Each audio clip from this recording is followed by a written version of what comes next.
السلام عليكم ورحمة الله تعالى وبركاته. الحمد لله رب العالمين، والصلاة والسلام على رسول الله الأمين وعلى آله وأصحابه ومن دعا بدعوته واستنى بسنته إلى يوم الدين. أما بعد. Respeitados irmãos, em primeiro lugar, louvamos Allah subhanahu wa ta'ala por muitas dádivas com que nos tem agraciado, e a maior dessas dádivas é a dádiva do Islã. O fato de conhecermos Allah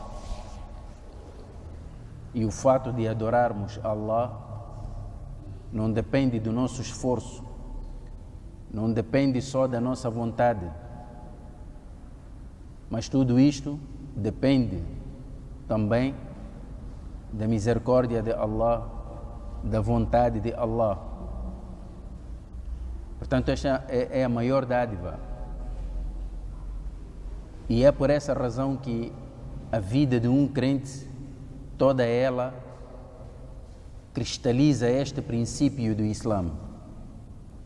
A vida de um crente gira em torno da palavra La ilaha illallah Muhammadur Rasulullah. Este é o nosso programa de vida.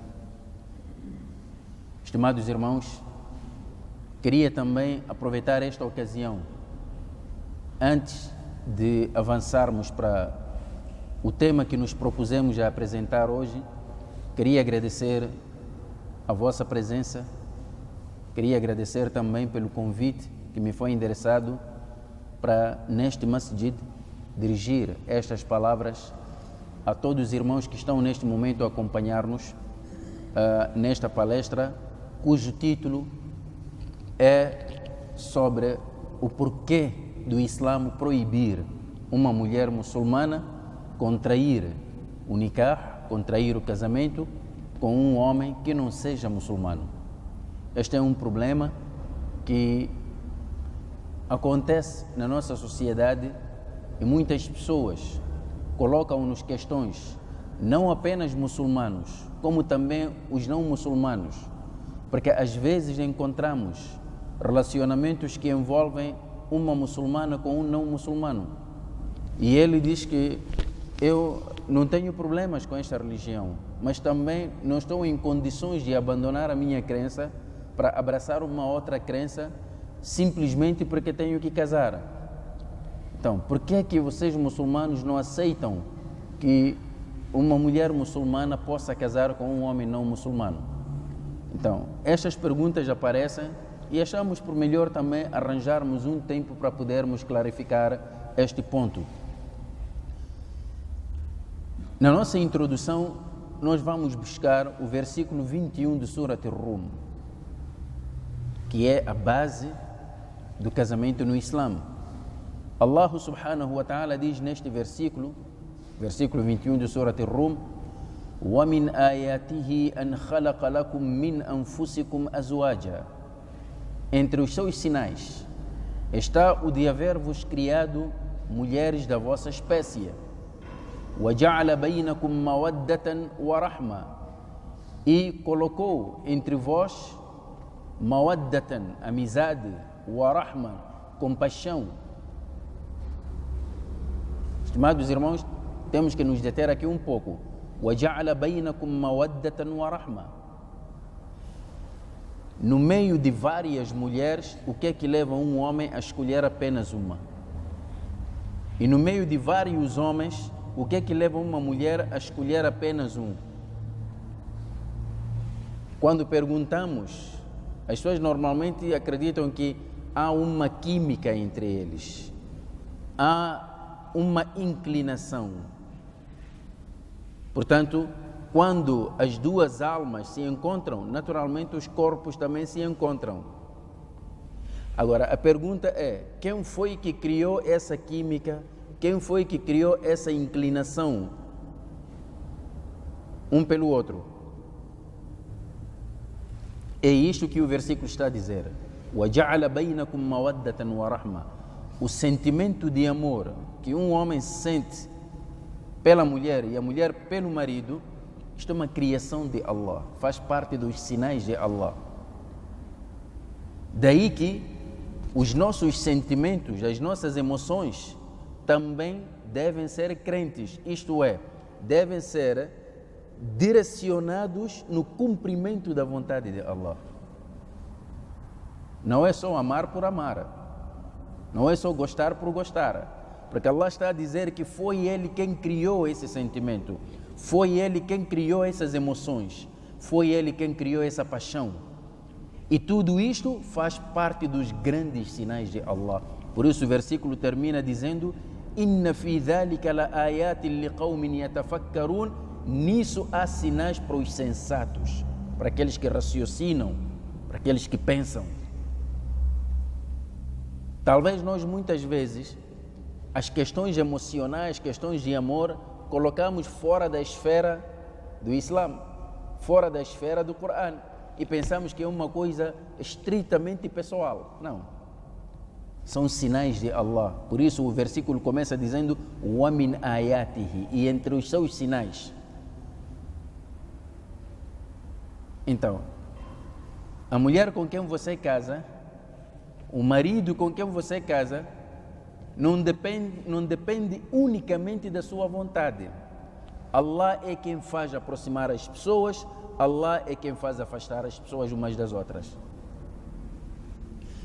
Neste sentido, o casamento já toma uma outra dimensão do que aquela que nós conhecemos. E daí o Nabi sallallahu alaihi wasallam vem enfatizar este princípio e diz: "An-nikahu min sunnati". O casamento é parte da minha conduta,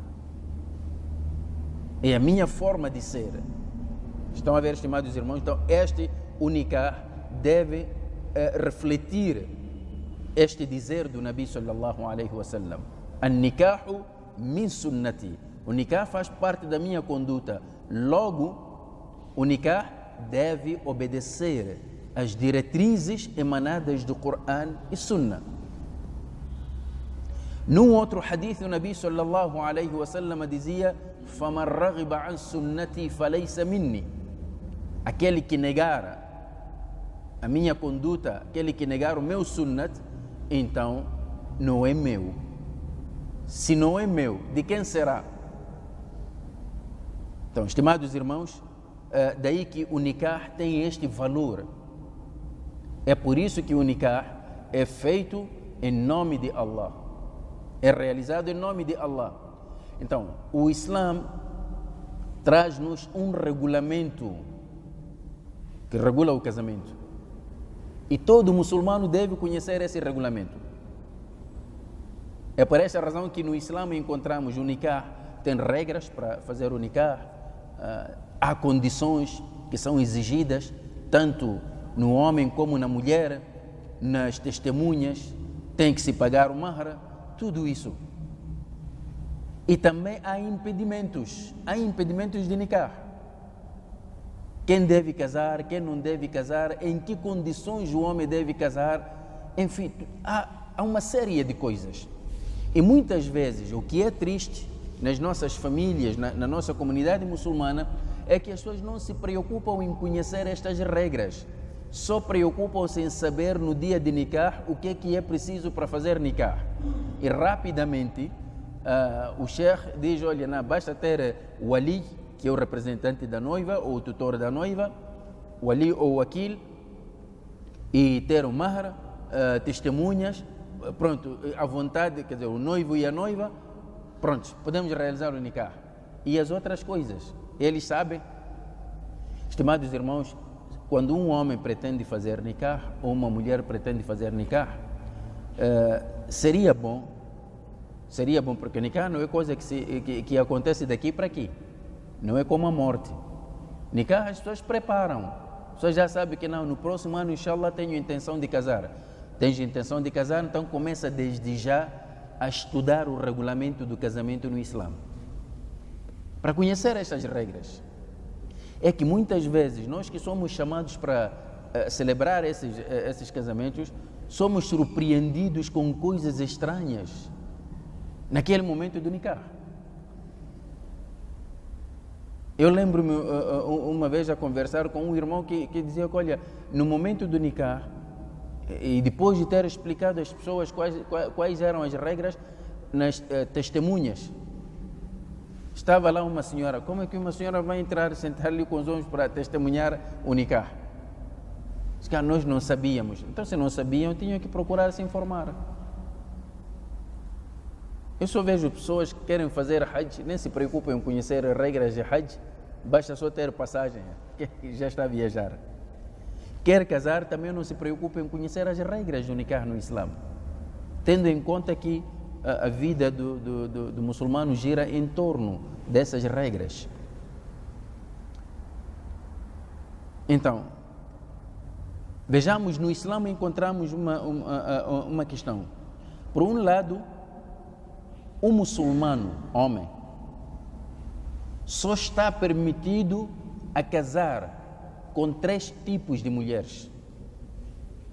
Reparem, com 3 tipos de mulheres. Não estou a dizer com quantas mulheres, estou a dizer com 3 tipos de mulheres.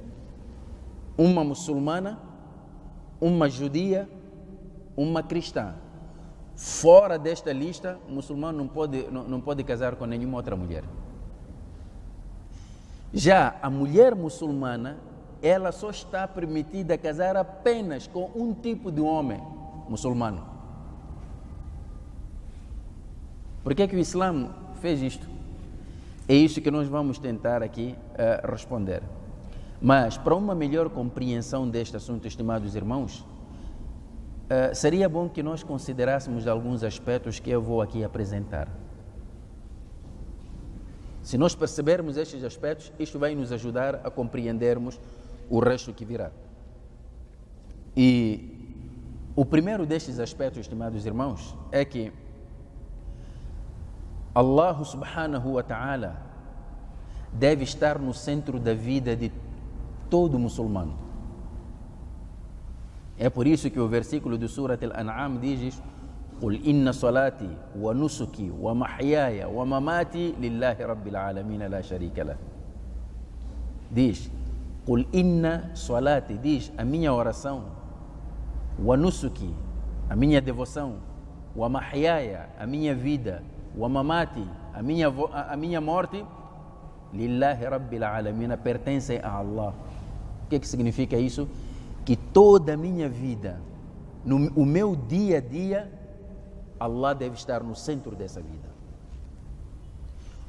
O que significa ter Allah no centro da nossa vida? O muçulmano, antes de fazer qualquer coisa, procura saber o que Allah nos recomenda. Temos luz verde para fazer? Vamos fazer. Temos luz vermelha para não fazer? Deixamos de fazer.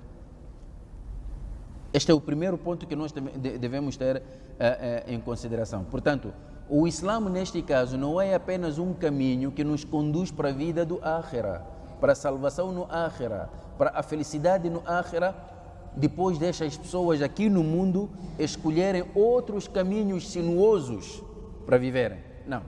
O Islã, enquanto nos mostra o caminho para o Akhira, regula a nossa vida aqui na face da terra. É por isso que existe a questão do halal e do haram.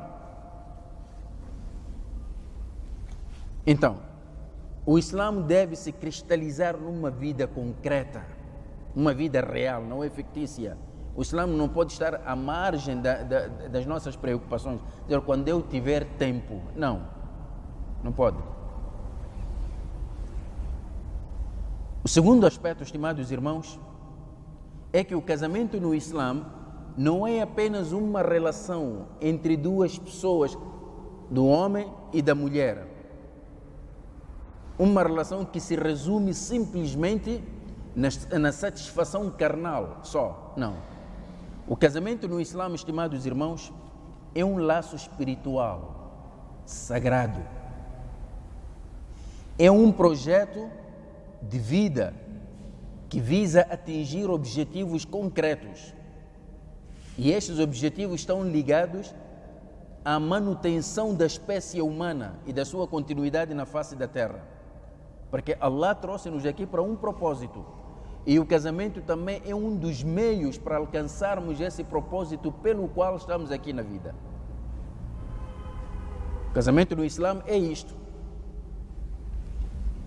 O terceiro aspecto, estimados irmãos, é verdade que nós gozamos de liberdade de escolha. Allah deu-nos essa liberdade de escolha, mas um relacionamento com uma pessoa de crença diferente, isso normalmente traz problemas. A não ser que as pessoas deixem de ter crenças e vivam a sua maneira. Mas se você tem crença, você preza a sua crença, você respeita a sua crença, então deve saber que uma relação que envolve duas pessoas de crenças diferentes, isso normalmente traz problemas. Algumas pessoas não sabem disto, né? Algumas pessoas não sabem disto, outras pessoas preferem passar por cima desta realidade. Quer dizer, querem se iludir, dizendo que não há problemas. E devemos ver quais são os problemas. Estimados irmãos, uma pessoa crente é uma pessoa que tem valores. Naturalmente, são valores diferentes dos valores que talvez a sociedade preza.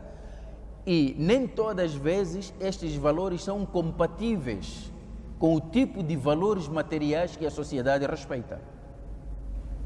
Então, estes valores, esta ideologia, muitas vezes não é compatível com outras crenças. E o casamento, estimados irmãos, no Islã, é intimidade. É intimidade. E como tal, quando duas pessoas de crenças diferentes coabitam, dificilmente vão poder cultivar uma intimidade espiritual dentro desses valores que o Islã preza. Há de haver sempre consequências. Estimados irmãos, nós temos que saber que, além disso, os filhos que são fruto desse relacionamento não vão poder ter um crescimento normal, um crescimento harmonioso, integral, saudável, dentro de duas ideologias que disputam o mesmo espaço. Sempre há uma crença que vai ser sacrificada. O quarto aspecto, estimados irmãos, no Islã, a responsabilidade de sustentar o lar recai sobre o homem. É verdade que nós estamos a viver hoje uma sociedade ocidental onde a mulher também tem que trabalhar fora para sustentar a casa, como o homem trabalha fora para sustentar a casa. É por isso que quando os dois voltam já à noite, ninguém tem tempo para ninguém. E os sacrificados são os filhos. Então, numa sociedade muçulmana que segue as diretrizes do Islã, a responsabilidade de sustentar a casa recai sobre o homem. Mesmo que a mulher faça alguma coisa para ajudar o marido, mas é preciso entender que há uma diferença entre fazer algo de livre vontade e fazer algo por obrigação, como dever. A mulher não tem esse dever, mas se ela quiser ajudar o marido, ela não será impedida de o fazer.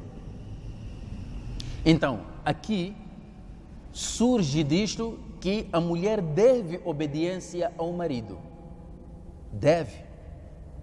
É por essa razão que o Nabi sallallahu alaihi wasallam diz: "Lau amartu ahadan an yasjuda li ahadin, la amartu al-mar'ata an tasjuda li zawjiha li'idhami haqqihi 'alayha."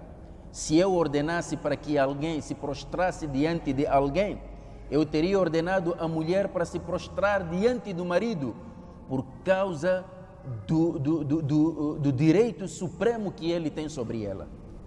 Vem por causa disto. A mulher deve obediência.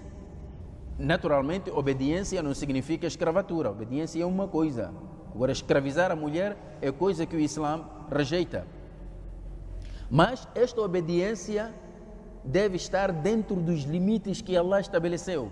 Porque quando essa obediência extravasa os limites que Allah estabeleceu, já não se pode considerar. Por exemplo, um homem que diz à mulher: eu não te quero ver de lenço. Ela, ao pôr o lenço, está a cumprir uma ordem de Allah. Mas o marido não lhe quer ver de lenço, quer ver ela com o cabelo solto. Ela que deve obedecer ao marido? Naturalmente que não. Porque essa obediência ao marido viola um princípio que é a obediência a Allah. Por isso, referimos aqui que a obediência que a mulher deve ao marido deve estar dentro dos limites que Allah estabeleceu. La ta'ata li makhluqin fi ma'siyati al-khaliq. Não há obediência a nenhuma criatura quando essa obediência significa desobedecer a Allah subhanahu wa ta'ala. O quinto aspecto, estimados irmãos, é que a mulher normalmente, de forma consciente ou inconsciente, ela mostra uma tendência muito forte de se apegar ao marido, de se inclinar ao marido e de encontrar nele amparo e abrigo. É a natureza da mulher, estimados irmãos. É por isso que mesmo numa casa, quando de repente a mulher sente que há algum perigo, talvez um ladrão entrou, ela não sai a correr para ir enfrentar o ladrão. A primeira coisa que ela faz é acordar o marido. Fulano, parece que entrou um ladrão aí. E imaginem lá quando o homem diz que não, por que não vais tu? O que ela diz? Diz que você parece mulher. Ela sabe que não é tarefa dela. Então, a mulher sempre tem isto, quer dizer, ela encontra amparo. O que ela espera encontrar é amparo, é abrigo, junto do homem, junto do marido. Então, ela tem uma tendência de apegar-se a ele. Daí que muitas vezes, e mesmo sem se dar conta disso, a mulher acaba adotando o método de vida dele. Normalmente, a mulher tem uma tendência de seguir a maneira de viver do marido.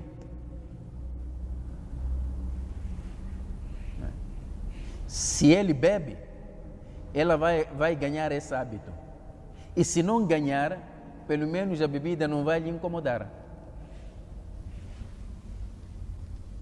Então, estes não são os únicos aspectos. Eu só coloquei estes aspectos para nos ajudarem já na nossa abordagem.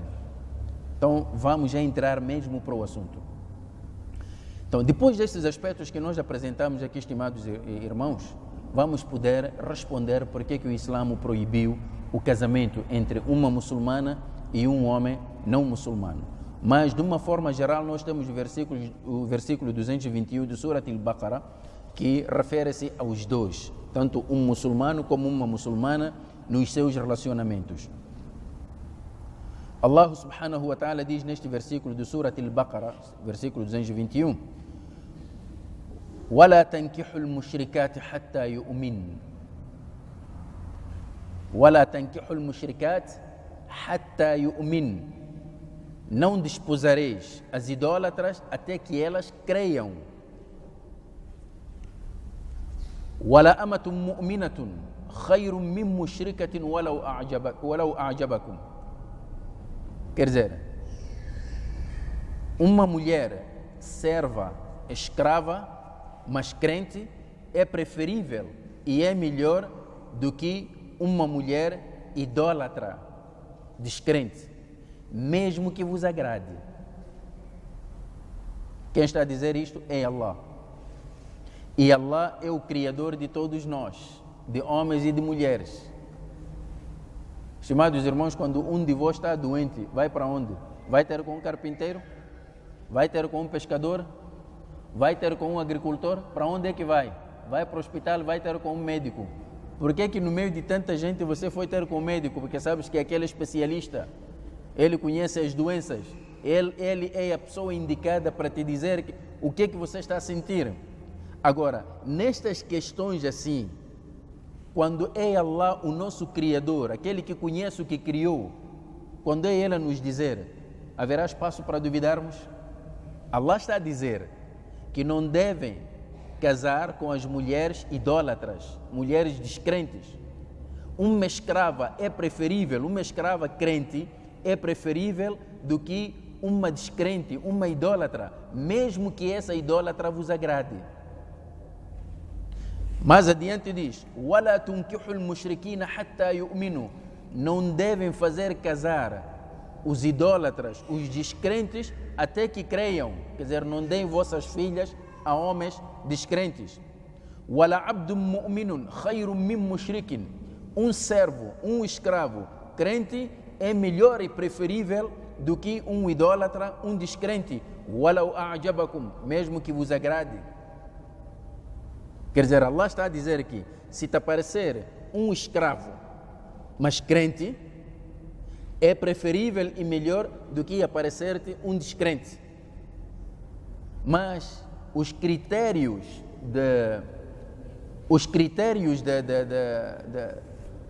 das nossas avaliações, das nossas escolhas não são estes. Imagina lá quando te aparece um grande empresário, um multimilionário, mas é descrente. E aparece-te um coitado que não tem nada, mas é crente. A nossa sociedade vai escolher a quem? Já sabemos o que é que vai escolher. Mas Allah está a dizer que essa escolha está errada, não podem fazer. Agora, estimados irmãos, a pergunta é: por que uma mulher escrava, mas crente, um homem escravo, mas crente, são preferidos no Islã do que os descrentes, mesmo que nos agradem? Qual é a razão? Estimados irmãos, é preciso sublinhar que quem nos fala isto aqui não é um filósofo. Não estou a falar aqui de Aristóteles, estou a falar de Allah. Allah é quem nos diz isto. Ele mesmo explica. Diz: Ulaika yad'una ila an-nar. Esses chamam-vos para o fogo. Essa é a razão. Por que não devem escolher esses? É porque eles chamam-vos para o fogo. E yad'una, fazem da'wa a vocês para o fogo. Wallahu yad'u ila al-jannah, mas Allah convida-vos para o Jannat, wal maghfirati bi idhnihi, e para o perdão com a sua anuência. Wa yubayyinu ayatihi lin-nasi la'allahum yatadhakkarun. E Allah elucida os seus versículos para que as pessoas possam refletir, possam meditar. Já viram, estimados irmãos? Agora, depende de cada um de nós.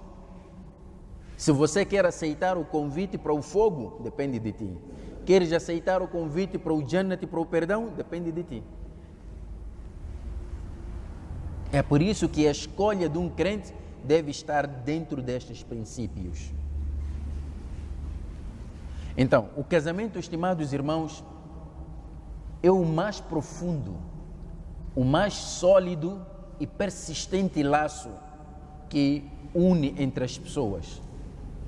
E o casamento, estimados irmãos, representa, do ponto de vista do Islã, a forma mais apropriada de atender a reciprocidade de sentimentos entre duas pessoas. O casamento é isto. Então, sendo assim, estimados irmãos, é importante que os dois corações estejam unidos em torno de uma mesma crença. E esta crença, na realidade, deve representar o centro da vida conjugal.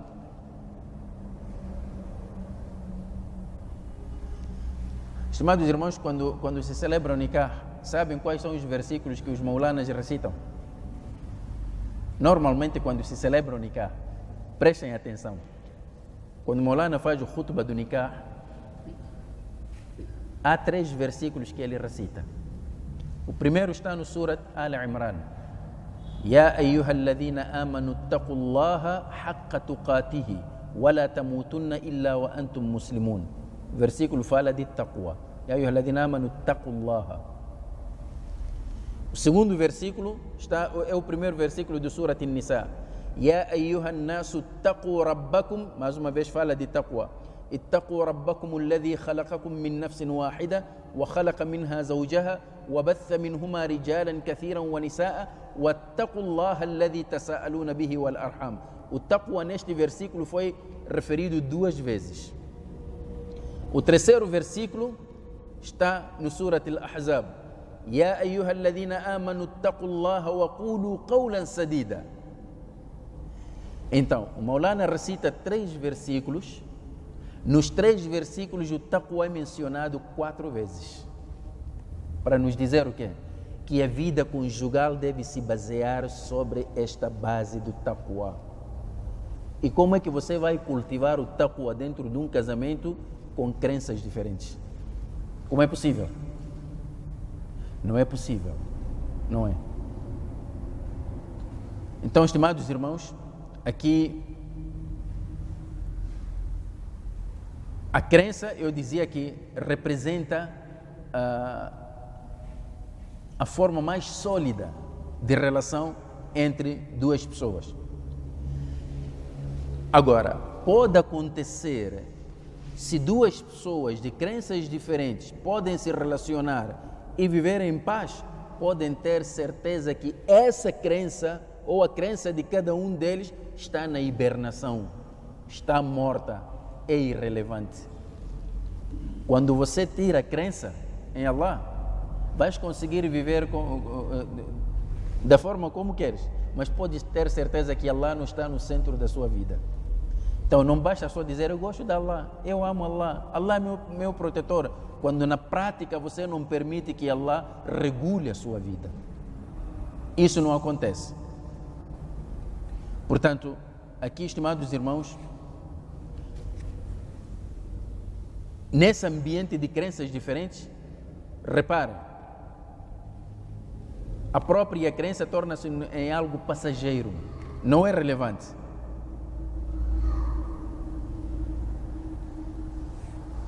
Agora, temos aqui uma questão. No início do Islã, estimados irmãos, a situação dos muçulmanos em Meca não permitia uma separação total com a sociedade idólatra e incrédula de Meca. Daí que algumas relações conjugais persistiram, mas persistiram até o 6º ano da Hijra. O 6º ano da Hijra. Então,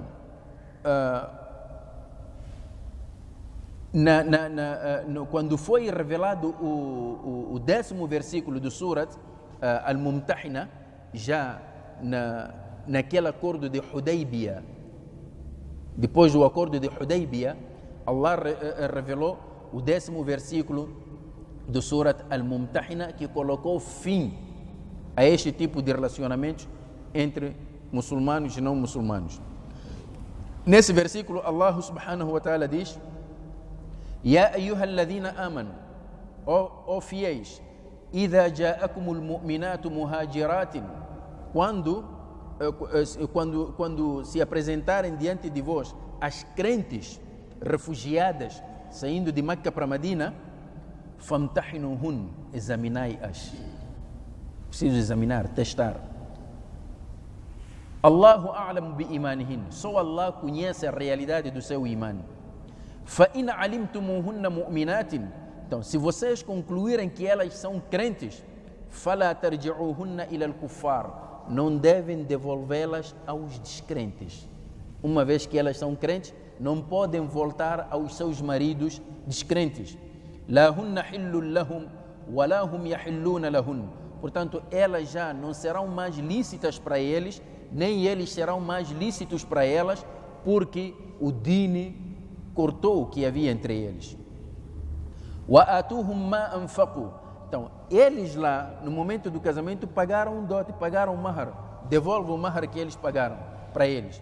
Wala junaha alaykum an tankihuhunna idha ataytumuhunna ujurahun. Mas não haverá nenhum pecado, não haverá recriminação se vocês desejarem desposar essas crentes refugiadas de Meca para Medina, desde o momento que as deem o seu merecido dote. Wala tumsiku bi'ismil kawafir. Vejam aqui, é esta parte onde eu queria chegar. Wala tumsiku bi'ismil kawafir. E não tomem, ism é o punho, não tomem os punhos das idólatras, isto é, a pessoa quando vai casar escolhe, vim pedir a mão de fulana em casamento. Naturalmente você não vai levar só a mão, vai levar o produto completo. Mas aqui o Corão está a dizer que não podem tomar as mãos das idólatras, isto é, não podem casar com as idólatras. وَاسْأَلُوا مَا أَنْفَقْتُمْ وَلْيَسْأَلُوا مَا أَنْفَقُوا ذَلِكُمْ حُكْمُ اللَّهِ يَحْكُمُ بَيْنَكُمْ وَاللَّهُ عَلِيمٌ حَكِيمٌ. Vejam, este aqui é o hukm de Allah, é o decreto de Allah. Nenhum muçulmano deve casar com uma mulher idólatra. Porém, com a revelação do versículo 221 que recitamos, este versículo que recitamos anteriormente, do Surat al-Baqarah, então tornou-se ilegal, ou do Surat al-Mumtahina, não, o próprio Surat al-Baqarah, tornou-se ilegal o casamento entre um idólatra e uma crente muçulmana. Do mesmo modo, o casamento de um muçulmano com uma idólatra tornou-se haram até Yawm al-Qiyamah. E, então, neste contexto, o laço matrimonial não pode unir dois corações que não se encontram em torno da mesma crença, que é a crença, o tawhid em Allah. Portanto, qualquer relação nesse contexto é uma relação, do ponto de vista do Islã, ilegal. Às vezes acontece aqui na nossa sociedade, uma muçulmana vai casar com um não muçulmano. E pior ainda, nem fazem nikah. Depois somos convidados para assistir a esse tipo de casamento. Quando você nega, diz, estão a ver, está a desprezar. Não é desprezo. Não somos permitidos a presenciar esse tipo de casamento. Então, vamos assim rapidamente, e é nesse contexto que Allah diz, وَلَا أَمَةٌ مُؤْمِنَةٌ خَيْرٌ مِّن مُشْرِكَةٍ وَلَوْ أَعْجَبَكُمْ. Diz também, وَلَا عَبْدٌ مُؤْمِنٌ خَيْرٌ مِّن مُشْرِكٍ وَلَوْ أَعْجَبَكُمْ. Quer dizer, o Islã privilegia a questão da crença. Privilegia isto, porque é a base da nossa vida. Então, tanto que até o Islã considera que um escravo, hoje já não temos a escravatura, mas naquela altura dizia um escravo é preferível do que um idólatra, e exatamente por causa da crença. Estimados irmãos, reparem no que vem a seguir. A admiração, a preferência que derivam exclusivamente do instinto, que não são partilhadas com os sentimentos humanos supremos. Estes sentimentos, esta admiração, esta preferência, que não toma em consideração o tawhid, o Islã, a crença do Islã, normalmente são sentimentos perigosos que podem nos levar à ira da Allah subhanahu wa ta'ala, que podem nos levar também ao sofrimento no dia do Qiyamah. Porque são sentimentos apenas partilhados com os sentidos físicos. Só. Quer dizer, não olha para o interior da pessoa. Entretanto, a beleza do coração, a beleza do comportamento, a crença em Allah, isto é muito mais duradouro. Sabem por que, estimados irmãos? É que a beleza externa, não é? Por mais que nos encante, ela com o passar do tempo se desgasta. E pode se desgastar rapidamente também com acidente. Nunca viram modelos que eram modelos internacionais que hoje já não são mais modelos? Ou essa beleza foi consumida pelo tempo, ou então foi consumida por acidentes.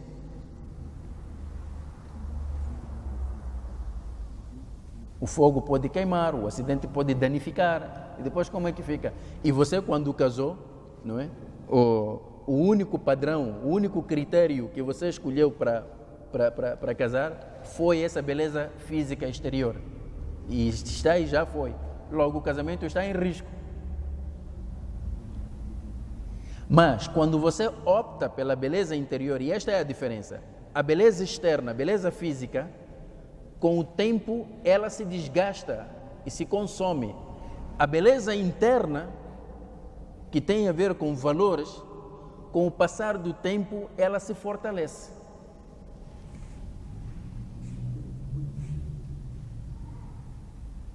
Não é fácil, é um grande jihad. Você preferir beleza interna em detrimento da beleza externa. Não é fácil. Agora, se Allah te conceder as duas belezas, é melhor. É melhor. Mas esta beleza, é por essa razão que, estimados irmãos, hoje há pessoas que até nem conseguem olhar para as suas fotos na juventude. Fica muito triste. Veja só como é que eu era. Que tal se eu continuasse assim? Mas já passou. Né? A beleza já foi consumida. Né? Já. Então nós temos que ser muito mais sensatos.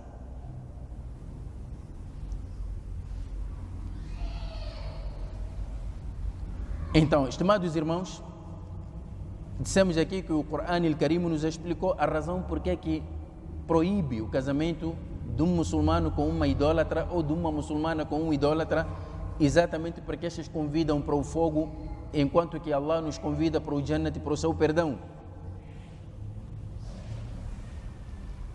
Agora, quando há um relacionamento entre duas pessoas com crenças diferentes, neste tipo de situações, a probabilidade de os dois abandonarem suas crenças é maior. Porque ele quer ficar bem com a mulher e a mulher quer ficar bem com o marido. Mas há um entrave aí, são as suas crenças.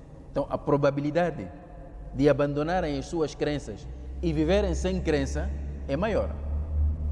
Numa outra hipótese, estimados irmãos, pode acontecer que um deles abandone a sua crença para seguir a crença do outro. E neste caso é mais provável que esse outro seja a mulher. Normalmente tem sido assim. E se ela continuar com sua crença, vai continuar com uma crença muito fria, que não tem impacto nenhum na vida dela. E temos assistido isso. Não estamos a falar de coisas fictícias. Temos assistido. E os maiores lesados desse tipo de relacionamento têm sido os filhos. Porque o pai quer levar à igreja, a mãe quer levar à mesquita, o pai quer levar à catequese, a mãe quer levar à madraça. E, porque os dois não se entendem nisto, qual é a solução? Então vamos deixar, eles quando crescerem vão escolher. Tem sido isto. Isto é perigoso, estimados irmãos. Isto é muito perigoso.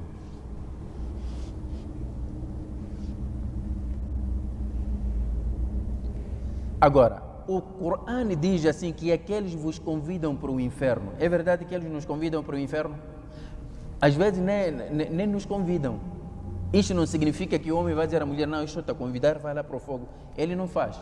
Mas é o tipo de vida que vão levar. E ela, na medida em que o tempo passa, vai se distanciando da sua própria crença. Torna-se fria, indiferente perante a sua crença. Porque tem que agradar ao marido.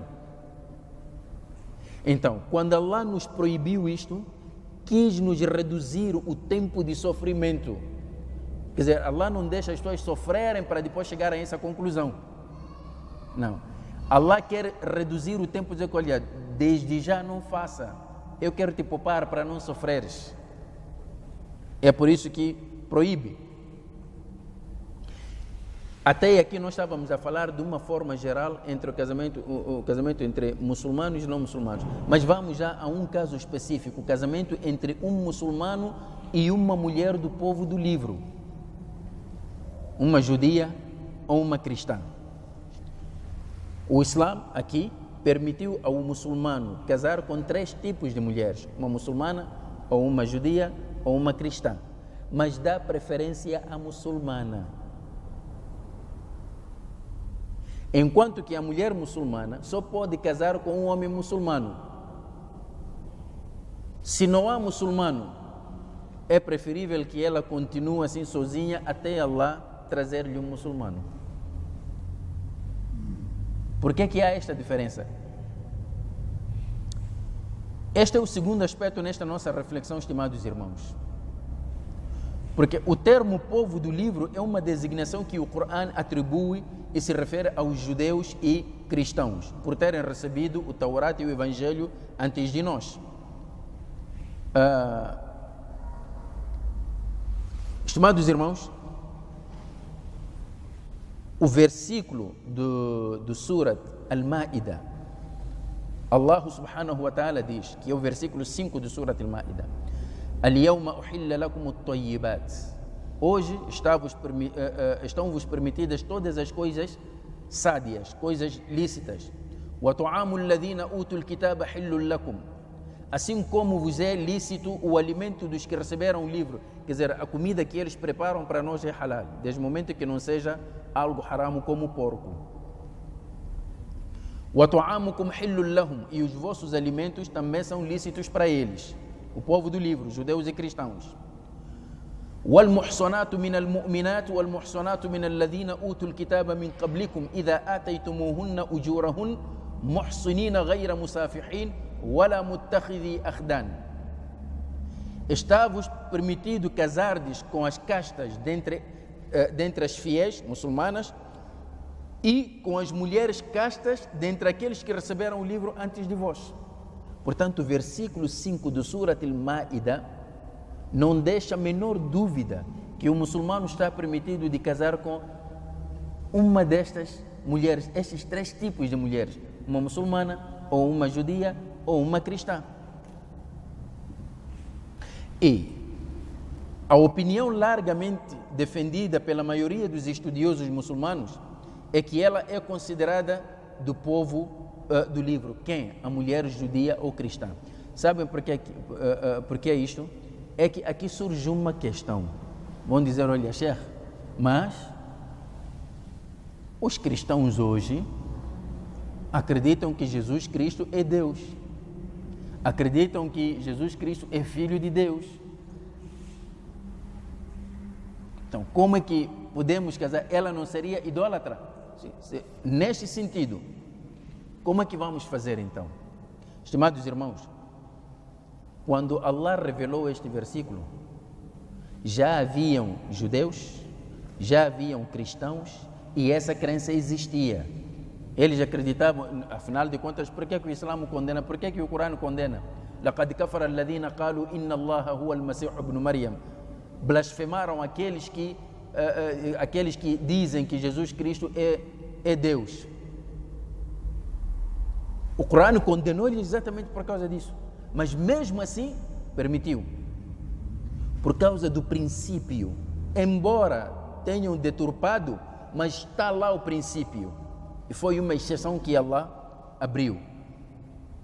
Mas a condição é mulher casta. Quando o Corão diz que está-vos permitido casar com uma mulher cristã, não significa levar uma cristã que não frequenta a igreja nem conhece a sua religião. Tem que ser uma mulher casta. Uma mulher casta. Não é levar qualquer pessoa.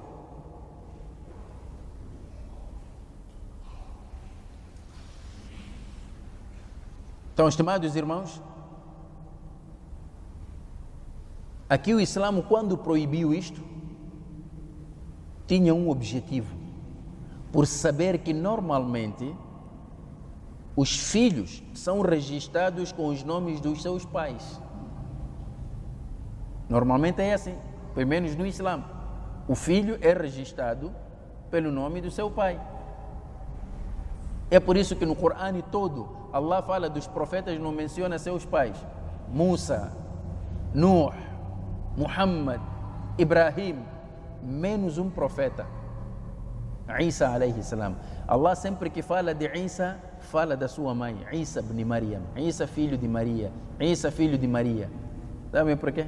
Porque ele é o único entre as criaturas de Allah que não teve um pai biológico. E para não se confundir que ele possa ser filho do Altíssimo, diz não, ele é filho de Maria, não é de Allah. Então, os filhos são registrados com nomes dos seus pais, levam o apelido do pai, de acordo com o preceituado na lei islâmica. 2. A mulher é quem se muda para casa e a família do marido, de acordo com a realidade das coisas. Uma mulher, quando casa, passa para a casa do marido. O normal é este. Então, logo, quando um muçulmano casa com uma mulher cristã ou uma mulher judia, quem vai para a casa de quem? É a mulher que vai para a casa do marido e ali vai encontrar um ambiente islâmico. Logo, ela tem uma tendência de passar para este lado, mesmo que não passe, mas passa já a adotar os costumes islâmicos. Daí os filhos não vão se sentir isolados em termos de crença, não se sentirão isolados. Seria diferente se fosse uma mulher muçulmana a casar com um homem cristão, ela passa para lá. O que é que vai acontecer? Adota os hábitos de lá também. Por isso o Islã o proibiu.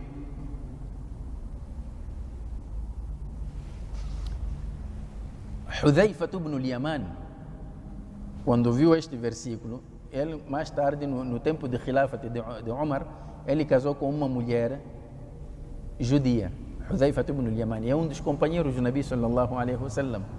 Casou com uma judia. Umar ibn al-Khattab,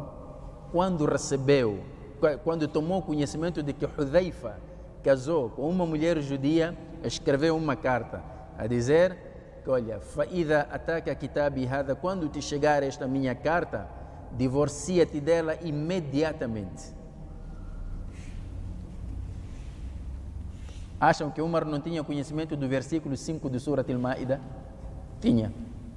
Mas mesmo assim mandou Hudhaifa, ordenou para que se divorciasse dela. Hudhaifa responde a carta com uma pergunta: Ya Amir al-Mu'minin, ela é haram para mim?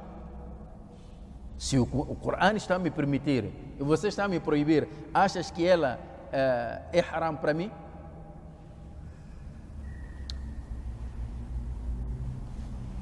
Umar respondeu, diz que não, ela não é haram para ti, mas eu temo pelo fitna das mulheres muçulmanas. Vejam até onde ia a capacidade de Umar, a visão de Umar, até onde ia. Ele diz que, olha, ela não é haram para ti, mas eu tenho medo que isso provoque fitna nas mulheres muçulmanas. Como assim fitna nas mulheres muçulmanas? Ele diz, é que se todos vocês forem casar com as judias, as cristãs, com quem vão se casar as mulheres muçulmanas? E isso vai lhes criar fitna. Afinal nós não temos espaço, então vale a pena tornarmos judias ou cristãs. E porque Hudhaifa é um dos companheiros do Nabi alaihi wasallam, naturalmente as pessoas olham para os companheiros do Nabi como referências.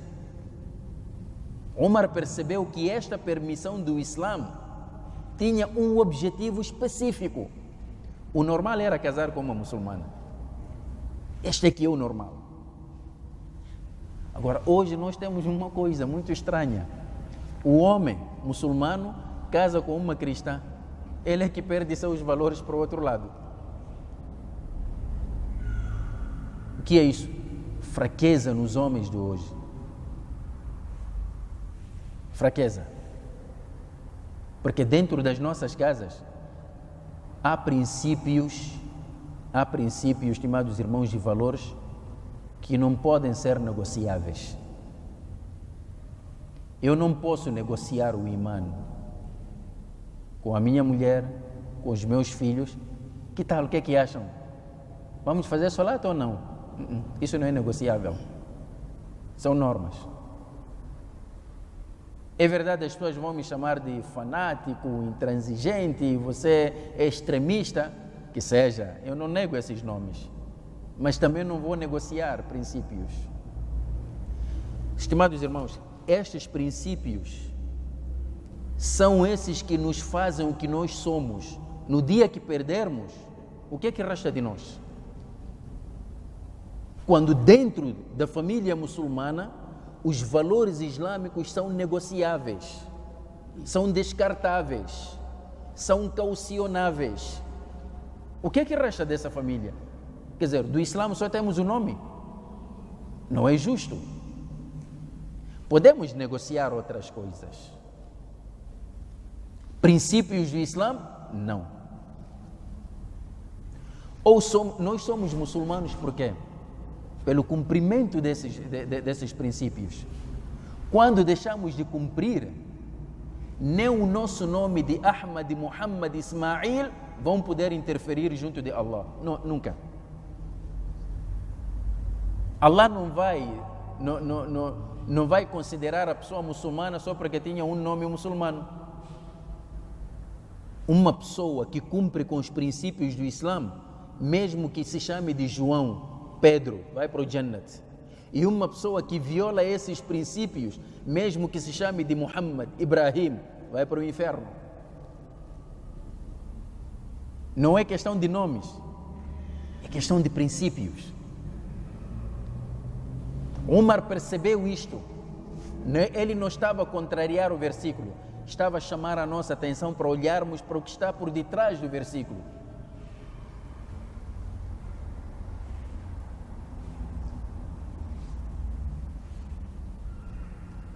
Sabem, estimados irmãos, o perigo disto de nós misturarmos crenças. O filho está mais tempo com a mãe do que com o pai. Não é por acaso que quando a criança quer pedir alguma coisa, corre logo para a mãe. Mamãe, quero isto. Quando a mãe diz que, olha, não, vá lá pedir o seu pai. Ele diz, então pode deixar. Ele sabe que aquele senhor ali pode não me dar o que eu quero. A mãe é que vai colorir a vida dos filhos. Quando uma mãe amamenta o filho, não pensa que só está a passar o leite, está a passar sentimentos, está a passar emoções. Até a ciência hoje nos diz que o leite de peito, o leite materno, é melhor do que o leite artificial. Sabem por que, estimados irmãos? Porque o leite materno contém substâncias que o leite artificial não tem. E uma dessas substâncias muito importantes para a saúde da criança são os anticorpos que vão criar a defesa, a imunologia dentro da criança. Por isso ela tem que amamentar o filho, e Allah diz: وَالْوَالِدَاتُ يُرْضِعْنَ أَوْلَادَهُنَّ حَوْلَيْنِ كَامِلَيْنِ لِمَنْ أَرَادَ أَنْ يُتِمَّ الرَّضَاعَ. As mães devem amamentar os filhos pelo menos 2 anos completos para quem quiser completar a lactação. Por causa disto, leite artificial não dá anticorpos à criança. Então começa a injetar os filhos só leite artificial, nido, não sei o que. Não. O resultado são estas crianças que temos hoje, que às vezes o barulho que fazem parece mais latas que outra coisa. Porque não teve aqui o leite materno. Leite materno é muito importante para a criança. Então, ela passa todo esse carinho, todo esse calor. E se ela não for crente, ou for de uma crença diferente, o que é que acham que vai passar aos filhos? E Allah vai nos perguntar sobre essas crianças. O que é que acham que vai passar? É por isso que Allah fechou esta porta. Estimados irmãos, estamos já a chegar na fase final da nossa reflexão. E queríamos aproveitar aqui esta ocasião para aconselharmos a todos os muçulmanos, particularmente as nossas irmãs muçulmanas, aquelas que amam verdadeiramente Allah e querem viver em função e de acordo com a sua crença islâmica, né? Querem viver de acordo com as orientações de Allah subhanahu wa ta'ala, a quem tanto elas amam, a não se casarem senão com homens muçulmanos. Mesmo que sejam pobres, quem dá é Allah. O rizq, quem dá é Allah. Então, era este conselho que eu queria deixar. E terminando, era este que eu queria trazer aqui. E só para resumir, o homem muçulmano só pode casar com 3 tipos de mulheres: muçulmana, judia ou cristã, mas a preferência vai para a muçulmana. Pode casar com uma judia ou cristã desde o momento que sejam mulheres castas.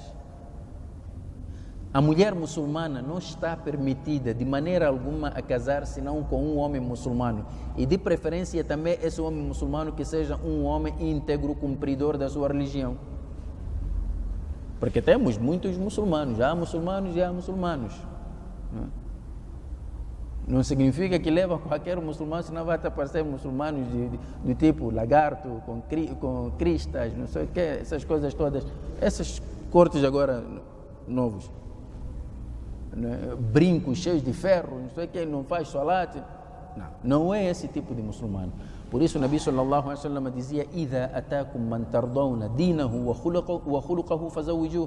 Quando vos aparecer um homem cujo dino e comportamento vos agrada, façam-no casar. Illa taf'alu, se não fizerem, takum fitnatun fil ardi wa fasadun arid, haverá muita corrupção e sedução na face da terra.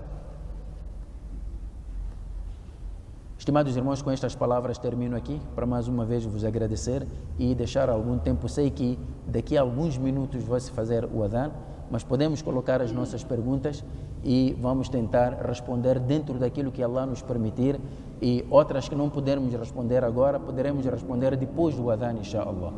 Jazakumullahu khairan. Wassalamu alaikum wa rahmatullahi ta'ala wa barakatuhu.